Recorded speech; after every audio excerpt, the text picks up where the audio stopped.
está muy cerquita de nuestra escuela. Eh, Sergio es médico antroposófico, médico homeópata. Hace unos años fue presidente de la Asociación de Medicina Antroposófica de la Argentina. Eh, Hace muchos años que investiga y profundiza sobre salutogénesis y también sobre escrituras bíblicas, y algo para nosotros muy importante y que hace como un lazo muy profundo, que fue un conjunto Patricia, fueron una de las familias fundadoras de Semilla, de esta escuela que creció mucho junto a ellos y después siguió creciendo cuando ya sus hijos fueron a otra escuela. Así que, bueno, muy contentos de estar acá una vez más. Además son músicos también, entonces siempre vienen con algo extra que nos deleita, además de compartir y de la calidez y de hacer algo bien humano, que es lo que intentamos hacer en la escuela. Así que, bueno, no sé si querés sumar algo más, Sergio. Te escuchamos. Gracias por estar, por compartir. No, no, no sé qué más sumar. O sea, bastante. Bueno, la verdad que siempre es una alegría para mí tener esta posibilidad de acercarme a Semilla, y sobre todo haber visto el proceso de crecimiento también de todos estos últimos años, cuando ya dejamos de ser familia activa, activa militante, porque han pasado muchos años de mucha militancia adentro del trabajo en la escuela. Y así que bueno, siempre es una alegría y de alguna manera nos invita mucho a la reflexión al inicio ya, como ya para entrar sin anestesia a los temas que nos convocan. Siempre tiene esta maravilla digamos, eh, este tipo de convocatorias que para nosotros es como algo natural, pero pensar que un médico esté dando una charla para un público interesado en una temática que tiene que ver con lo pedagógico, en principio no es algo tan habitual. Y no precisamente ahora, en este momento, en donde de alguna manera el tema de salud, de enfermedad, es algo que está en boca de todos. Podría ser en esta situación que un médico sea convocado a hablar en una escuela. Pero el médico está cerca de la escuela Waldorf siempre, porque salud y educación están intrínsecamente ligados desde esta mirada. Y esto es un poco lo que tiene de maravilla la pedagogía Waldorf, y de alguna forma es esto lo que la distingue quizás, porque el foco está claramente puesto en el crecimiento sano de los niños. Crecimiento sano de los niños incluye, obviamente, todo lo que tiene que ver con el aprendizaje, pero no es la escuela Waldorf un espacio en el cual se brinden contenidos intelectuales para el aprendizaje solamente, sino para el sano crecimiento de los niños, lo cual incluye una visión del niño que luego será un adulto, que tiene que tener como una imagen que respalde esto, ¿no? Entonces, esto es parte de lo que yo tengo ganas de compartir hoy con ustedes, porque cuando nos acercamos a la pedagogía Waldorf, muchos quizás escuchen por primera vez hablar de esto, otros ya quizás tengan recorrido, veo caras ahí y nombres que tienen recorrido también, pero indudablemente lo distintivo que tiene la pedagogía Waldorf tiene que ver con esto, con que hay detrás un fundamento, un sustento, un soporte que tiene que ver con la antroposofía, filosofía, y ciencia en la cual, digamos, a la cual estudian los maestros Waldorf, al igual que estudiamos los médicos antroposóficos. Compartimos una misma imagen del ser humano al que consideramos en cuerpo, alma y espíritu. Y eso es como, digamos, el gran, yo diría que el gran marco que está por detrás de esto, mucho más que una diferencia de estilos de enseñanza. No es una diferencia de estilos de enseñanza, es una cosmovisión, es una visión del ser humano y es eso lo que nos da sustento. Y por eso es, digamos, lógico que haya un médico hablando en una escuela Waldorf. Y por eso también, de alguna manera, impulsados por ese, yo diría que por ese motivo fue que hace ya muchos años, digamos que 20, me resulta fácil porque es la edad de Ezequiel, mi hijo mayor, nuestro hijo mayor, porque por ahí anda Patricia también, eh, empezamos a bucear en esta búsqueda de pedagogía en un momento en el cual en nuestra zona, que es la zona oeste, no había escuelas Waldorf. Y bueno, digamos que en el 2004, o sea, hace menos de 20, 16 y medio, en el 2003, 2004 por ahí, fue que empezamos a trabajar intensamente, primero 12 familias y después con los maestros con los cuales trabajamos en conjunto, y después se sumaron un grupo interesante de más familias, y así se gestó esta escuela. Así que está buenísimo que hoy seamos un grupo grande, a pesar de la circunstancia en la cual nos toca reencontrarnos. Pero bueno, esto también creo que forma parte de los aprendizajes en cuerpo, alma y espíritu, porque estamos todos atravesando un momento en el cual estamos haciendo un aprendizaje en cuerpo, alma y espíritu, los niños y nosotros, ¿no?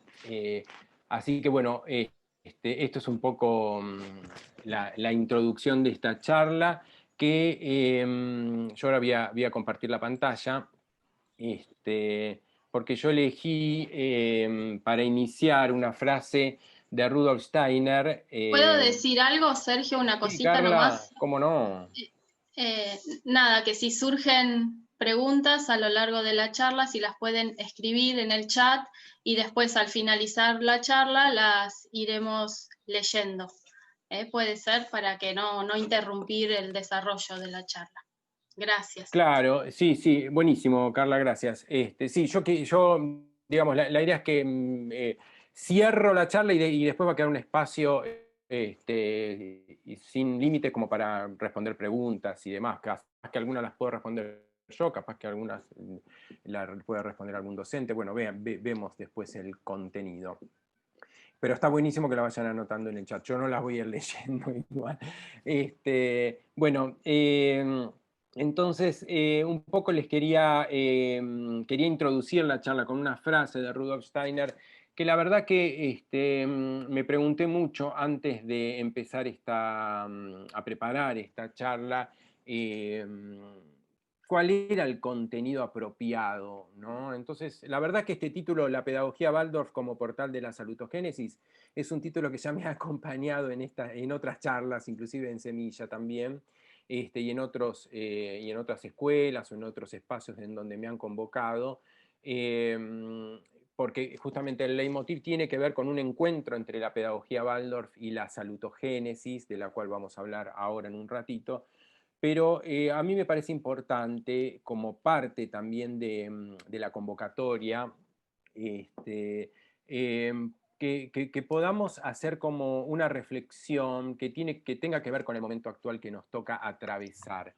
Porque a mí me parece que quedaría como en un ámbito muy alejado y muy teórico si en una situación como la cual estamos viviendo, toda la humanidad tan particular, y en la cual la dinámica salud-enfermedad nos atraviesa por todos los ángulos,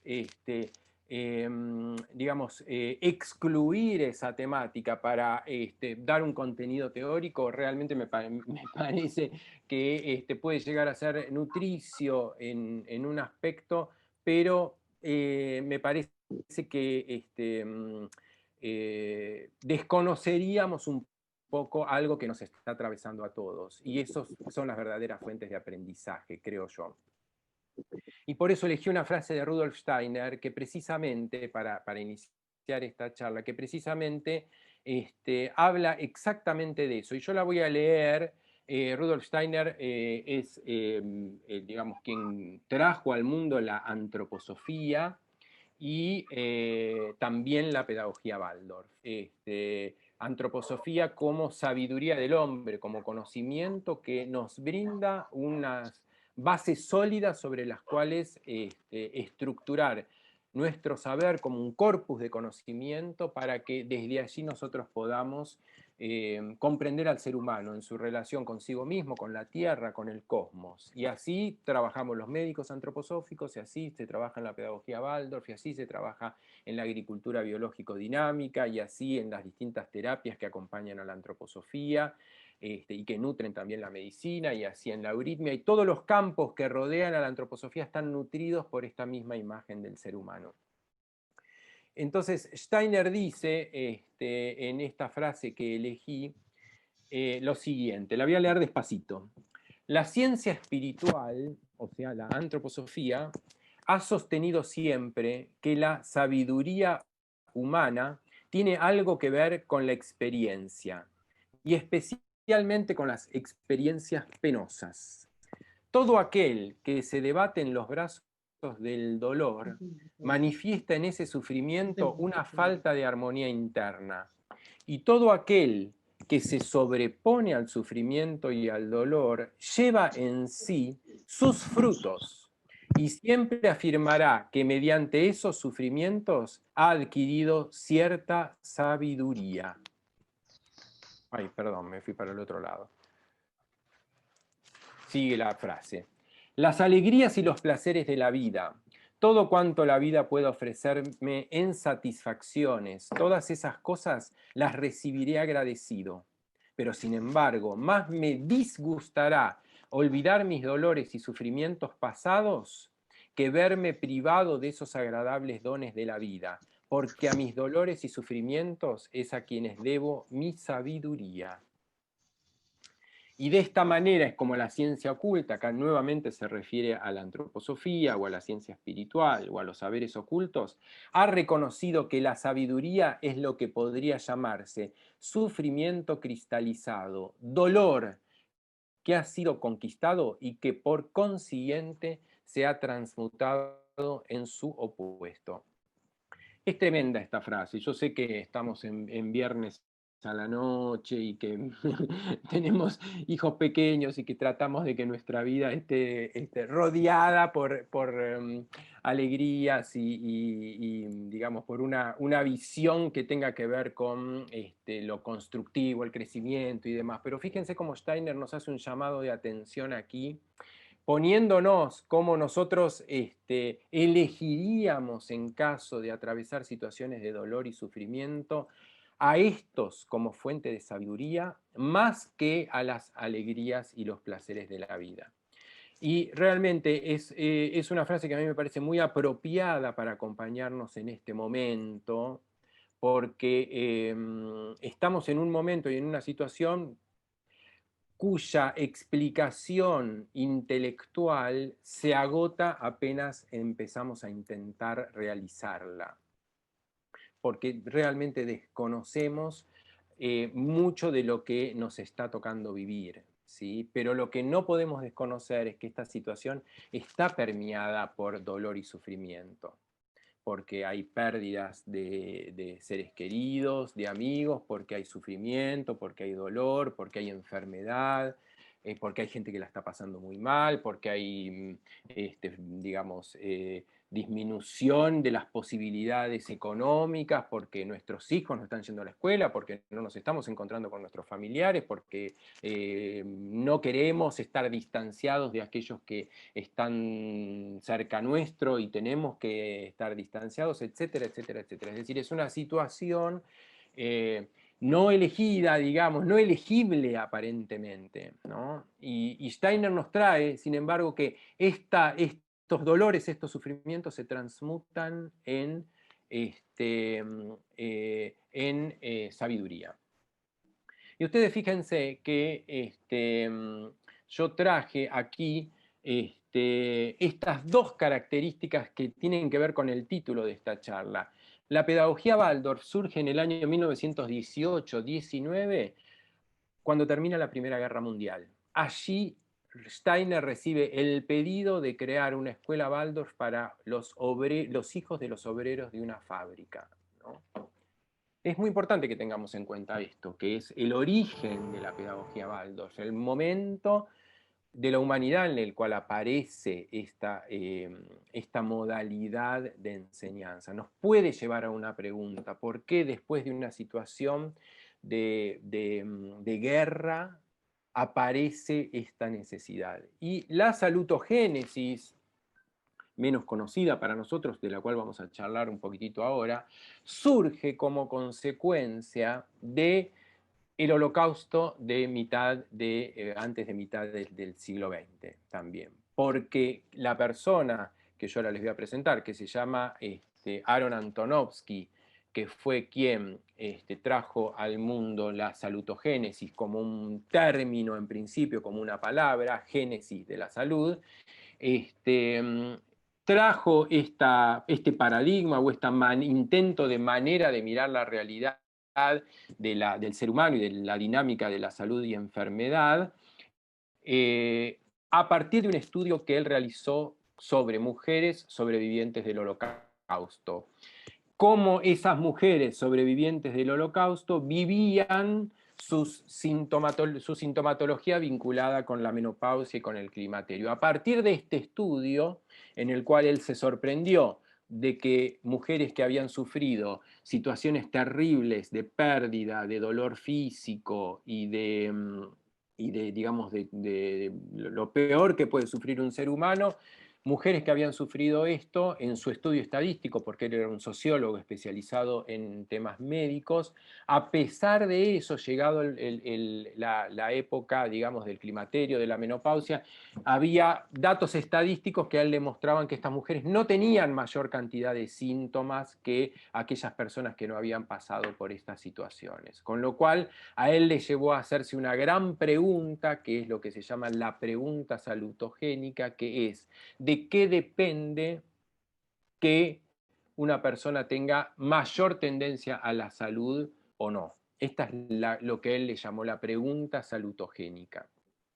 Respuesta realmente muy difícil, porque cuando hablamos de salud, desde este punto de vista, no estamos hablando de ausencia de enfermedad. Y aquí es algo como que nos sacude. No significa que la salutogénesis significa que me voy a asegurar no enfermarme. Tremendo, les estoy diciendo cosas tremendas. Viernes a la tardecita. Sino tenemos que repensar el concepto de salud. ¿Qué es el concepto de salud? ¿Existe un ser humano totalmente sano? ¿Existe un ser humano totalmente sano? ¿Existe un ser humano totalmente enfermo?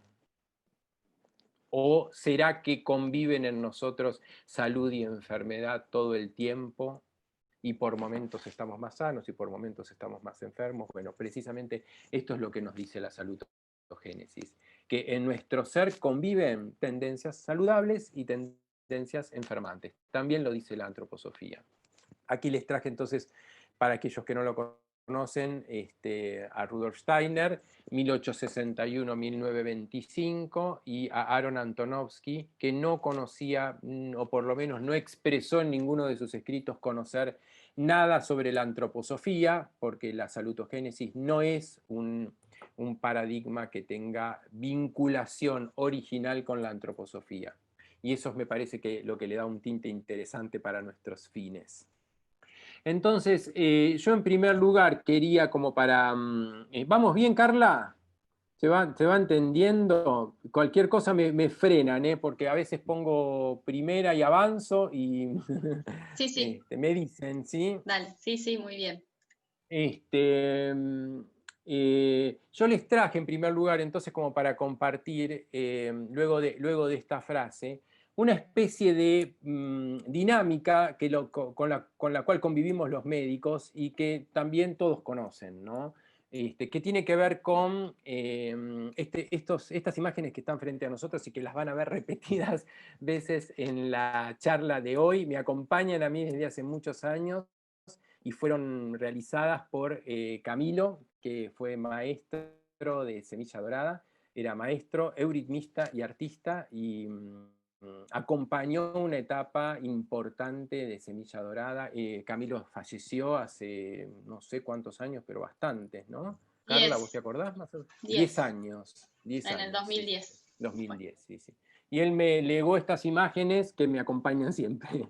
Este, y ahí tenemos esta imagen de pasado, presente y futuro, una dinámica temporal totalmente conocida y lógica por todos. Y yo la traje porque, como para hacer una especie de juego imaginativo, digamos, y como para charlar un poquitito acerca de lo que nos está atravesando hoy en día, que es esta pandemia de coronavirus y, digamos, todo lo que rodea la pandemia, además de la pandemia en sí mismo. Y yo lo traje como una imagen para ayudarnos un poquito a comprender el momento actual. No es que vayamos a sacar alguna conclusión última, pero sí para ayudarnos a pensar. Cuando llega un paciente al consultorio, digamos, lo que él me cuenta a mí es cuáles son sus síntomas. Por ejemplo, tiene un dolor, tiene una molestia, tiene algo que le surgió nuevo, qué sé yo, un brote en la piel, o se siente mal por algún motivo. Entonces él me hace una descripción de lo que tiene que ver con su presente. ¿Sí? Me pasa esto, ¿no? Esto es lo que a mí me acontece hoy en día. Yo tengo que recibir esa información de manera detallada, lo más minuciosa posible, y haciendo una observación de ese presente. Y también me va a contar él qué medidas tomó para sentirse mejor o para evitar que eso le aqueje. Por ejemplo, si lo que tiene es un dolor y se da cuenta que moviéndose le duele más, él automáticamente se pone en reposo, es decir, toma una medida para evitar el dolor. ¿Sí? Entonces, ese es su presente. Y yo le voy a pedir los análisis para estudiar, lo voy a revisar, voy a tratar de hacer una observación lo más minuciosa posible de su estado. Pongámosle en el ámbito físico, seguramente también le pasan cosas en el ámbito anímico, pero focalicemos ahí en esto del presente. Hay un momento de la entrevista en el cual yo me tengo que trasladar al pasado de esa persona y decirle, por ejemplo, ¿desde qué momento empezaste a sentir esto? Entonces la persona me va a decir, y desde que jugué al fútbol, por ejemplo. Entonces ahí vamos a tener una causa en el pasado de lo que le pasa en el presente. O bien me va a decir, mi madre sufría de lo mismo. Y ahí él se va a ir a sus antecedentes familiares y resulta que la madre había tenido artrosis y él heredó, digamos así, esta característica.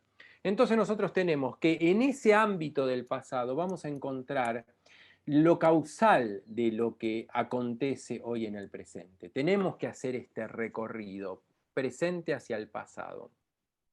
Y luego el paciente se va a tener que ir con un proyecto de salud hacia el futuro o un proyecto de algo. Y aún en las situaciones difíciles y muy difíciles, en donde aparentemente no habría nada para hacer, también la persona necesita llevarse algo que tenga que ver con su futuro. Es decir, me toca a mí como médico y nos toca en esta construcción, digamos, de salud, trabajar sobre esta dinámica pasado, presente, futuro. ¿Sí? Es decir, ¿qué hago mañana con esto que me está pasando hoy? Que puede ser tomar un remedio, puede ser reposar 2 días más, puede ser XXX, pero tiene que salir de la consulta con esto. Si nosotros trasladamos esto a la situación actual, y yo acá voy a tomar una imagen que me pareció muy, muy, muy gráfica y que me está acompañando desde hace unos meses también, y que tiene que ver con esta dinámica pasado, presente, futuro, ¿sí? Esta imagen la tomé de un colega brasilero que muy sabiamente colocó esta situación pandémica actual como una situación de umbral, de momento de crisis, de momento de transformación para toda la humanidad, y en donde está esta imagen fíjense que la palabra crisálida tiene vínculo directo con la palabra crisis, con la palabra cruz, ¿sí? Es decir, es un momento de cambio y transformación, y en este momento estamos nosotros hoy.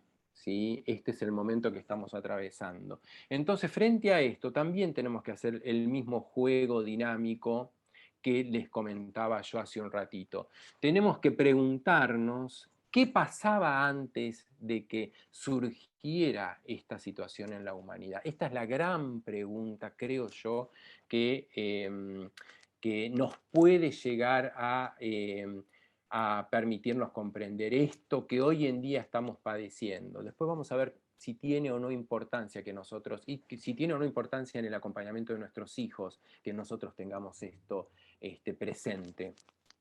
Entonces aquí cada uno puede hacer una observación de lo que era la situación de la humanidad antes de la pandemia. Y si nosotros nos encontramos aquí y hay muchos con inquietud de una modalidad de enseñanza para sus hijos que sea diferente a la que atraviesa la cultura general y la humanidad que nos rodea, porque es indudable que quienes se acercan a la pedagogía Waldorf están en una búsqueda de algo diferente, más saludable, a partir de lo cual sus hijos puedan crecer en salud.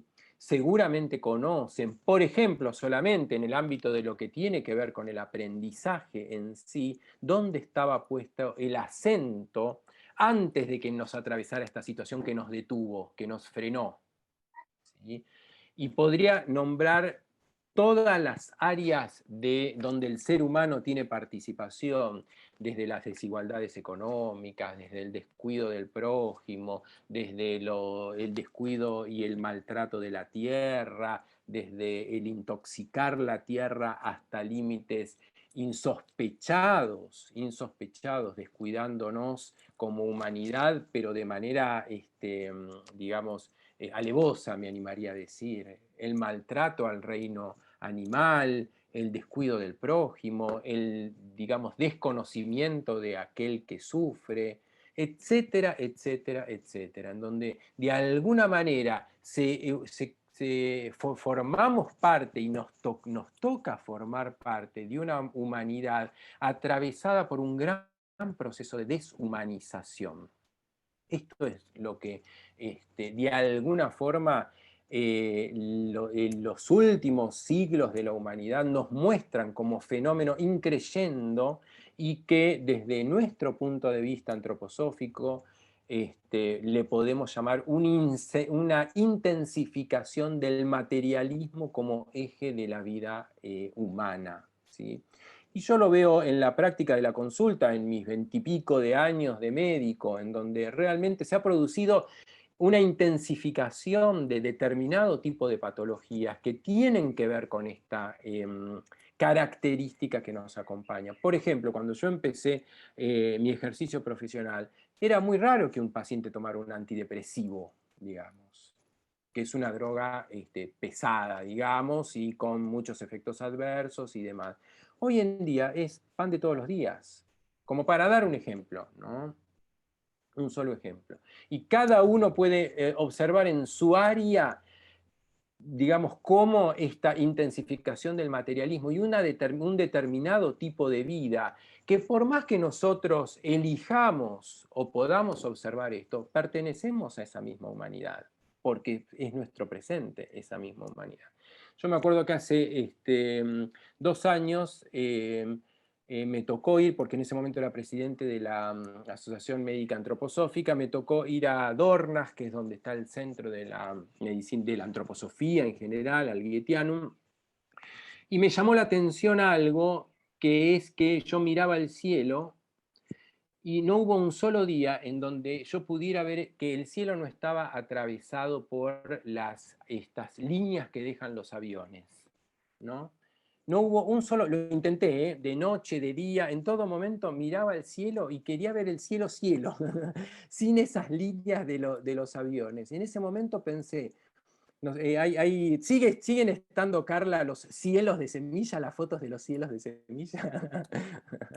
Hay una colección de fotos que se llama Los cielos de semilla, porque desde semilla se ven muy especiales los cielos. Y en ese momento se podía hacer este contraste, y yo decía, wow, todavía allá en Sudamérica podemos ver el cielo, cielo. ¿Sí? Ahí el centro de Europa, en donde evidentemente es una vía de comunicación de aviones, centro de aviones, no pude ver nunca el cielo. Cielo, cielo, sin las líneas de los aviones. Claro, entonces, eso es la vida moderna. Y si nosotros nos ponemos a pensar, por ejemplo, en esta situación del COVID, si no hubieran existido aviones, no se hubiera diseminado pandémicamente el virus. En otra época las bacterias viajaban en barco o de otra manera, digamos, pero hoy en día es esta vida moderna, digamos, que tiene mucho confort y muchas comodidades y grandes ventajas, como que podamos hacer esta reunión por Zoom, por ejemplo, a pesar de que, a pesar de que nos encontremos con algunas dificultades técnicas. Esto es la vida moderna que nos atraviesa y a la cual nosotros pertenecemos y de alguna manera elegimos, más allá de que seamos críticos de algunas cuestiones. Todo esto es el gran contexto en el cual acontece esta llegada del virus, que se distribuye, por ejemplo, en los grandes centros urbanos, ¿sí? Porque inicialmente el foco eran los centros urbanos. Entonces ahí pasamos a esto que es la crisis actual y esta pregunta de ¿qué cambios nos provoca esta crisis? Y esta es la gran pregunta que nos toca hacernos. ¿Cómo está mi respirar, por ejemplo? ¿Cómo está mi alimentarme? Porque todos conocen que el virus ataca el gusto y el olfato. ¿Qué pasa con los alimentos, con el gusto y el olfato de los alimentos? ¿Qué pasa con el ser humano en su relación con el gusto y con el olfato y con aquello que come de la tierra? ¿Qué pasa con esta cualidad del respirar? ¿Cómo está la naturaleza que nos rodea en cuanto a los árboles, en cuanto a las plantas, en cuanto al desmonte, por ejemplo, del Amazonas, a los incendios de nuestro país? Es decir, estas son las grandes preguntas a las cuales somos invitados en esta situación de crisis. Porque todo esto es lo que tiene que ver con un virus que llega y nos frena. Porque con mi paciente, si viene al consultorio y yo le doy un calmante y le digo, seguí jugando al fútbol, no te hagas ninguna pregunta, yo sé que le estoy dando un calmante y él va a seguir jugando al fútbol y probablemente esté contento de seguir jugando al fútbol, pero yo no entiendo así el concepto de salud. Si él, si él tiene, qué sé yo, 40 y pico de años y pretende seguir jugando al fútbol como a los 20 y pico y no se hace esta pregunta, para mí no está haciendo un proceso curativo, digamos, ¿no? Ahí hay un mic abierto, yo les pido si lo cierran, ¿no? No lo pedimos esto, pero lo digo ahora, porque si no se empiezan a cruzar las voces. Entonces, estas son las grandes preguntas a las cuales creo yo somos invitados hoy en día, porque ahí viene la mariposa que está al final, que es nuestro propio aporte en esta situación actual. ¿Qué puedo aportar yo concretamente a este cambio y a esta transformación? Primero viéndome a mí mismo, no buscando culpables. Me pasa esto porque aquel es el culpable. Ningún paciente que yo conozca que haya encontrado el culpable de su enfermedad se va a curar, digamos, en este concepto de salud. Si encuentro el culpable afuera, difícil. Esto no significa no analizar todo el contexto, por supuesto que sí, pero si no hay una mirada hacia el interior, no es el concepto de salud de la salutogénesis. Por eso tampoco desde la salutogénesis entendemos la salud como darle un remedio que lo calme, digamos, ¿no? Sino hacerse estas preguntas. Esta es la raíz. A partir de esa pregunta puede surgir el deseo de autotransformación. Y yo creo que si algo de esto les llegó, ya entendieron de qué se trata la salutogénesis. Volvemos a nuestra imagen pasado, presente, futuro, entonces. Y vamos a pasar así, rápidamente, a la pedagogía Waldorf para intentar ver si existe esta conexión. Es mi tarea que conquistemos juntos esta conexión entre aquello que tiene que ver con el crecimiento del niño y aquello que estamos hablando hoy, que esto es una charla para adultos, entonces yo les traje inicialmente temas contundentes de adultos hoy, de nosotros, que podamos hacernos estas preguntas nosotros, porque yo soy de la convicción de que en tanto y en cuanto nosotros tengamos el marco conceptual que nos permita analizar desde distintos puntos de vista el contexto, mejor vamos a poder acompañar a nuestros hijos en su crecimiento. Y nosotros tenemos desde la antroposofía y desde la pedagogía Waldorf, y yo me voy a ceñir chiquitito, digamos, a un ámbito que es el que tiene que ver inicialmente con el de los primeros 3 años de vida, simplemente como para mostrarles el ordenamiento meridianamente lógico que nos dejó Rudolf Steiner en la comprensión del ser humano. Y existen 3 palabras que acompañan mucho, y ahí está también el librito que acompaña mucho de Rudolf Steiner, que acompaña mucho la pedagogía y que tiene que ver precisamente con los primeros 3 años de la vida de todo ser humano, y todos atravesamos estos primeros 3 años de vida, y hemos aprendido que durante el primer año de vida, el niño le toca conquistar lo que Rudolf Steiner llamó el andar, ¿sí? Que todos sabemos de qué se trata, ponerse en movimiento hasta conquistar su posición erecta. En el segundo año le toca conquistar el lenguaje para llegar en el tercer año a conquistar su propia capacidad de pensamiento. Entendamos esto no como compartimentos estancos que se tienen que cumplir a los 365 días de haber nacido o al cumplirse los 2 años, sino como un proceso vivo, pero en el cual me interesa compartir con ustedes fundamentalmente la dinámica progresiva que va desde algo que tiene que ver con el movimiento hacia algo que tiene que ver con el lenguaje, para llegar luego a algo que tiene que ver con el pensamiento. Esto es lo que me interesa compartir, porque aquí decimos antroposóficamente que el niño por primera vez a los 3 años dice yo, con lo cual está haciendo un autorreconocimiento de sí mismo. Y eso lo conquista cuando ha hecho este caminito, desde el movimiento hacia el lenguaje y hacia el pensamiento.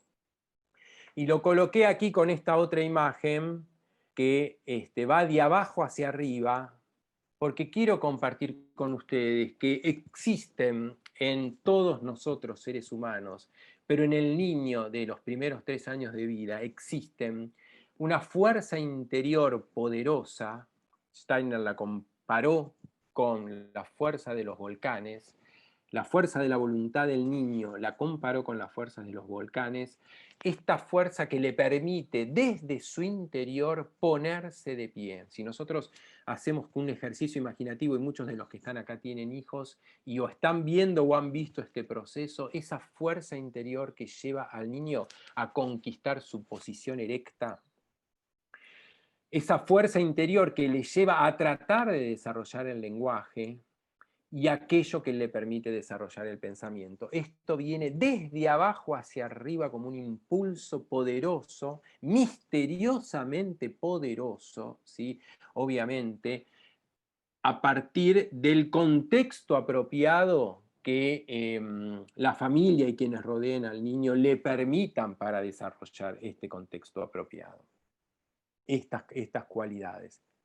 Y podríamos, como para avanzar un poquitito más, decir que Este devenir desde abajo hacia arriba, desde la tierra hacia el cielo, coloca a este niño de 1, 2 o 3 años entre dos fuerzas, una fuerza que tiene que ver con la de la naturaleza y otra que tiene que ver con la del espíritu. Si es que pusiéramos a la naturaleza en el ámbito de lo terrestre y al espíritu en el ámbito de lo celeste, por llamarle de alguna forma, ¿sí?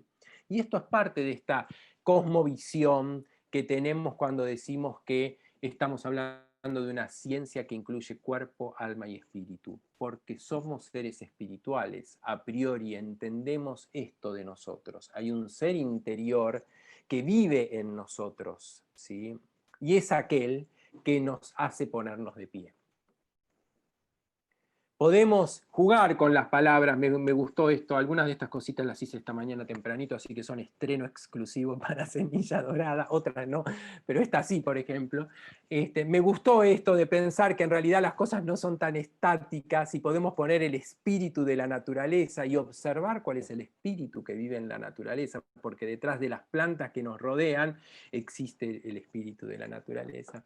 Y también podemos analizar, y somos invitados desde estos saberes de la antroposofía a intentar comprender cuál es la naturaleza del espíritu. Me gustó esto, por eso lo comparto. Y acá tenemos entonces, si volvemos un poquitito para atrás, y teníamos el andar, hablar y pensar, y esto es tan importante para nosotros como seres humanos, esto que se gesta en los primeros 3 años de vida del niño, y a partir del cual podemos decir que de su movimiento depende su lenguaje y de su lenguaje va a depender su pensamiento. Y insisto con esta imagen, desde abajo hacia arriba. Primero me muevo, después hablo, después pienso. Esto nos da las 3 cualidades que nos hacen como, digamos, miembros de la raza humana o de la especie humana, por llamarle de alguna forma, con estas 3 cualidades que nos distinguen del resto de las especies de la naturaleza, porque somos seres humanos, porque tenemos posición erecta, porque tenemos lenguaje y porque tenemos pensamiento. Es decir, estas 3 cualidades propias del yo humano que nos diferencian del reino inmediatamente inferior a nosotros, que es el reino animal, estas 3 cualidades surgen a partir de estas 3 conquistas que el niño hace en sus primeros 3 años de vida y que los maestros Waldorf conocen y tienen que conocer, porque a partir de allí empieza el devenir evolutivo sobre el cual se van a sustentar las bases para la construcción de una pedagogía que pueda acompañar esta, ya por llamarle de alguna manera, fisiología saludable del crecimiento del niño. Entonces, cuando, por ejemplo, como para dar un ejemplo, la llegada a la mañana del niño a la escuela Waldorf se inicia con la ronda redonda como la tierra y como la naturaleza y como la madre, digamos, del niño, y empiezan moviendo el cuerpo para hacer la rítmica antes de pasar a estar un rato sentados en su hora principal, o no sé cómo será el ordenamiento exacto, eso no saben mejor los docentes que los médicos, pero lo que sí les puedo aseverar es que hay una dinámica fisiológica en esto, porque el niño necesita moverse al principio para poder luego desarrollar las otras cualidades, ¿sí? Entonces no es lo mismo empezar la mañana sentado y frío que empezar la mañana luego de haberse movido. Este simple ejemplo, basado en una comprensión profunda de la imagen del ser humano, nos permite tener como un mínimo lucecita de cuál es la mirada profunda que tiene la pedagogía Waldorf, ¿sí? Porque así como les muestro este mínimo ejemplo, así está construida toda la currícula de la primaria, de la secundaria.